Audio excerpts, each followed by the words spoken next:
ከክፍል አንድ ቀጠለ። እማሆይ ሰበነ ቁርሷን ሰጥተው ከበላች በኋላ በመንገድ ብዛት የቀላና የነፈረቀ ውስጥ እግሯን በአዘኔታ እየተመለከቱ ልጄ አሁን ድካም ወጥቶልሻል፣ እስቲ ወደዚህ ምን ነገር እንዳመጣሽ ንገሪኝ አሉ። ልጅቷም ነፍስ በነፍስ የደረሱላትን እናት በፍቅር አይን እያየቻቸው እማሆይ ተወልጄ ያደግኩት ጎንደር ክፍለ ሀገር ነው። እናቴና አባቴ የሞላላቸው ሀብታሞች ናቸው። ከኔ ጋር 4 ልጆች ወልደዋል። እኔ ሁለተኛ ልጃቸው ነኝ። ታዲያ በጣም በማቀባረር ነው ያሳደጉኝ። በተለይ እናቴ ለኔ የተለየ እንክብካቤ ታደርግልኛለች። 4ታችንም ትምህርት ገብተናል። ከበስማም ጀምረን ሁሉንም የቤተ ክርስቲያን ትምህርት ቤት አንድ መነኩሴ ተመድቦልን ተምረናል። ዘመናዊንም ትምህርት እንደዛው ጎን ለጎን እንማራለን። ታዲያ ሁሌ በህልሜ አንዳንዴ በእውኔ የሆነ ነገር ድንገት ምጥጥ እያለ አንቺ መኖሪያሽ ገዳም ነው፣ ውጪ ሂጂ ይለኛል፣ ይሰወረኛል።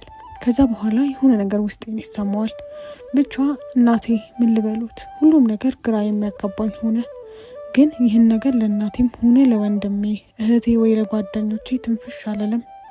በዚህ መሀል ስጡን ዳሩን የሚለው ከየአቅጣጫው ይጎርፍ ጀመር።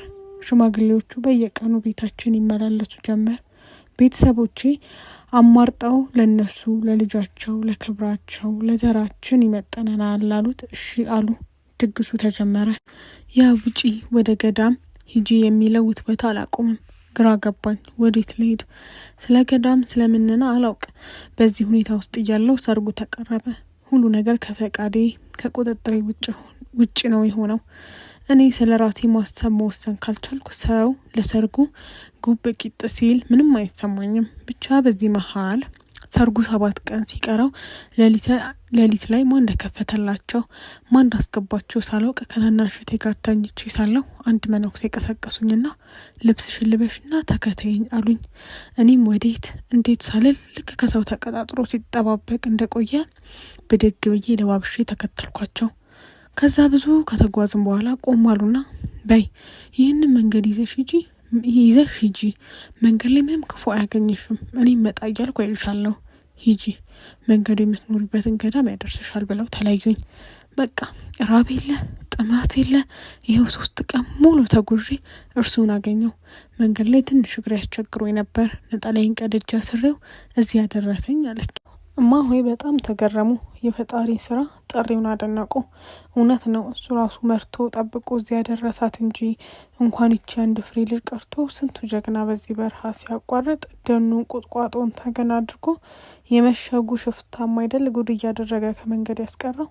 ከሽፍታ እንኳን ቢያመልጥ ነብሩ፣ አንበሳው፣ ጅቡ በጠቅላላው አውረው ያስቀረዋል። ይቺ ግን ከዚህ ሁሉ ጠብቆ ብቻዋ ሌት ተቀን ተጉዛ እዚህ ያደረሳት። ተመስገን አንተ ድንቅ ፈጣሪ፣ ለማይመረመር ድንቅ ስራ ተመስገን ብለው ፈጣሪን አመሰገኑና ወደ እመምኔቷ አብረው ሄዱ። ሁሉን ነገረቻቸው። እመምኔቷም የፈጣሪ ስራ ድንቀው ማህበሩ በአንድነት እስኪቀበላት ድረስ እማሆይ ጋር ሆና ስለ ገዳሙ የምንና ህይወት እንድታጠና ገዳሙንም ባላት እንድታገለግል ፈቀዱላትና ከዛሬ ጀምሮ መጠሪያሽ ስምሽ መባጽዮን ይሁን ብለው ሸኟት።